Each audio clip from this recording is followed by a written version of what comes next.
friends बरायबाय बड' जब info official YouTube चेनेलाव दा आसा खालामो बयबो नेगासिनो बेनो जाबाय नोंथांमोननि साख्रि BTC Gr-3 Gr-4 आरो टेटनि सायाव प्लास आसामनि DME DHS आयुष आरो लोगोसे FW आरो लोगोसे ADRE नि एपइन्टमेन्ट लेटार डेटनि सायाव दा BTC साख्रि माबोरै मिन्थिगोन बेनो जाबाय 12 डिसेम्बराव एबा 12 डिसेम्बराव मा आपडेट थागोन बेनि सायाव नोंथांमोननो फोरमायगोन जाहाथे बेखौ फल' खालामबा नोंथांमोना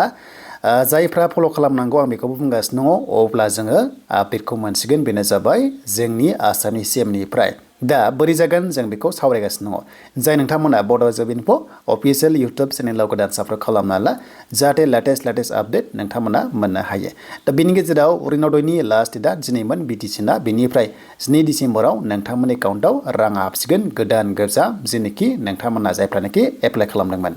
दा गोबाव खालामा जों थांनो फार्स्टआवनो आसामनि साख्रिनि सायाव जोङो सावरायनो दायो जों फैबाय DME नि अफिशियेल वेबसाइटआव गोबांथार कमेन्ट्स खालामदों जायनोखि स्टाफ नार्सआव पास जाना दङ एबा टेकनिकेलाव प्लास नन टेकनिकेलाव हेल्थ डिपार्टमेन्टनि आसाम स्टेटनि दा बिनि एपइन्टमेन्ट लेटारा माब्ला मोनगोन गोबांथार कमेन्ट्स खालामगासिनो अल आसाम नेगासिनो दङ नाथाय दासिमबो लेटेस्ट आपडेट फैयाखै दा मानि थाखाय फैयाखै बेनिबो बाथ्रा दङ दासान्दि गभर्नमेन्टआ गोबांथार बिजि जागासिनो दाख्लै आसाम पुलिसनि होदोंमोन आरो दाख्लै आरोबाव T ट्राइबनि थाखाय होबावबाय अब्ला बेबादिनो मोनसे प्रेसमेन्ट होदों बिथाङा होदों जे माने दा बावैनो साननै सानथामनि गेजेरावनो फोसावगोन होननानै थ' बेखौ नायोब्ला फार्स्टआवनो DME नि नोंथांमोननि कम्बाइन एग्जाम जानाय एपइन्टमेन्ट लेटारखौ मोनगोन आरो बेखौ थाबैनो CMआ फेसबुक पेजाव लाइभ फैनानै अके थ' लाइभ फैनानै बिथाङा एनाउन्स खालामसिगोन दा बावैनो दा बेनिफ्राय एक्सपेक्टेड डेट होनोब्ला थ' जोङो लानो हायो 15निफ्राय हमना ला 20 डिसेम्बरनि गेजेराव मोननो हागौ नाथाय सियर नङा जेब्ला CMआ लाइभ फैना बुंगोन अब्लानो गासिबो रोखा जासिगोन दा बावैनो बिथाङा लाइभ फैगोन आरो बेखौ होखांनाय लोगो लोगोसे ADRE नि जायफ्रा 2.0 ADRE पास दङमोन नोंथांमोना 25निफ्राय 30 डिसेम्बरनि गेजेराव एपइन्टमेन्ट लेटारखौ मोननायनि चान्सआ दङ बेनिफ्राय जयनिंआ अके थ' नोंथांमोननि जयनिंआ बे जाबाय जानुवारि थ' जानुवारियाव मोननाय चान्सआ दङ बेनिफ्राय नेक्स्ट फाइनान्सियेल इयारनिफ्राय 8 पे कमिसना मोननायनि चान्सआ दंसै अब्ला नोंथांमोना जोबोर कन्टिनिउ सेलारिखौहाय 40+ मोननाय चान्सआ दङ जेनोखि Gr-3 लेभेलाव बेनिफ्राय Gr-4 लेभेलाव 35,000नि खाथिसिम थांनो हागौ जेब्ला 8 पे कमिसना नाङो दा बे आसामनिल' नङा अके स' BTCआवबो बियो मोनफागोन थ' BTC जा आसाम जा बेखौहाय 8 पे कमिसनखौ गासैबो मोनगोन बेखायनो मोजां खबरा बेनो जायनाखि साख्रि मावगोन बा नेक्स्ट लेभेलाव एबा मोनना दंखायो नोंथांमोननि बेथना बारायजोबसिगोन अके नेक्स्ट लेभेलनिफ्राय थ' बेखायनो बयबो नोंथांमोना गोसो होदो नेक्स्टनि थाखाय दानिया आसामनाथ' बेनो जाहैबाय दानिया थांसै जोङो BTCनिया कन्डिसना मा आरो बे BTCनिया हमना ला माब्रै मोनगोन आपडेटखौ आं नोंथांमोननो फोरमायगासिनो थ' बेखायनो भिडिअखौ हानाय एसेबां शेयार खालाम जायफ्रा खामानि मावनांगौ दङ बिथांमोना जाहाथे बेखौ मावनो हायो दा जों थांग्रोनो फै अफिशियेल वेबसाइट BTCआव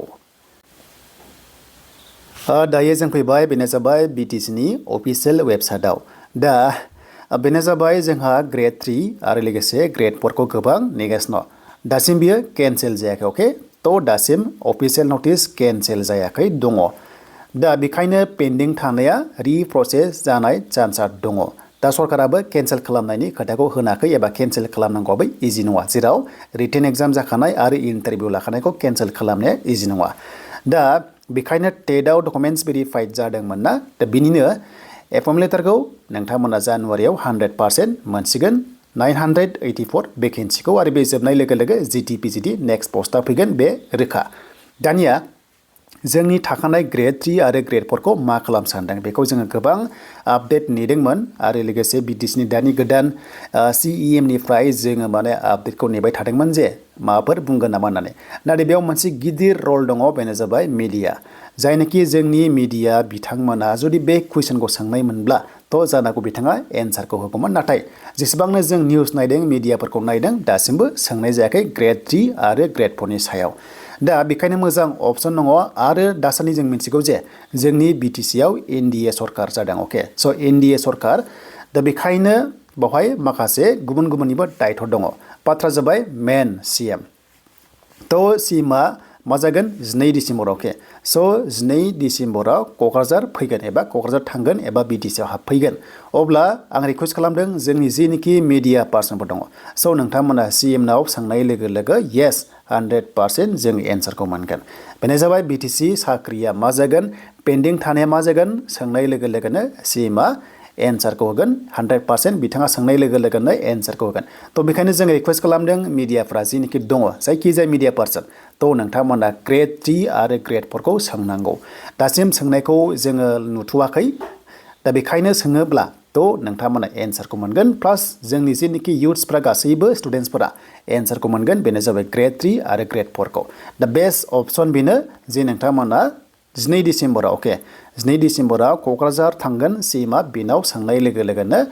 आं सानो 100% नोंथांमोना बिनि सायाव एन्सारखौ मोनगोन आरो जोंबो मोनगोन दा बेखिनियानो आसा खालामो नोंथांमोना बुजिबाय आं बे भिडिअ खालामनाया बेनो जे जेनेखि मिडिया पार्सन बिथांमोनखौ रिक्वेस्ट खालामदों जाहाथे सोंनाय लोगो लोगोनो माने Gr-3 Gr-4 नि जेनेखि जानो गोनां प्रसेस बियो जागोन ना जामारला आरो जायोब्ला माब्ला जागोन दा जोंथ' सर्सआव एबा हमना लादों बेनो जाबाय जानुवारि आरो फेब्रुवारियाव जागोन बायदि नाथाय माब्ला जामारगोन बिथां हाग्रामा महिलारि सारनिफ्राय दासिमबो खोनाथ'वाखै आरो जेब्लानो खोनायो नोंथांमोना मिन्थिगोन नाथाय खोनानो थाखायनो जों सोंनांगोन ना मिडियाफ्रा जाहाथे सोङो अब्लानो जों मिन्थिगोन दा बेनो नोंथांमोना भिडिअखौ हानायसेबां शेयार खालाम जाहाथे बयबो मिन्थियो आरो सोंनो हायो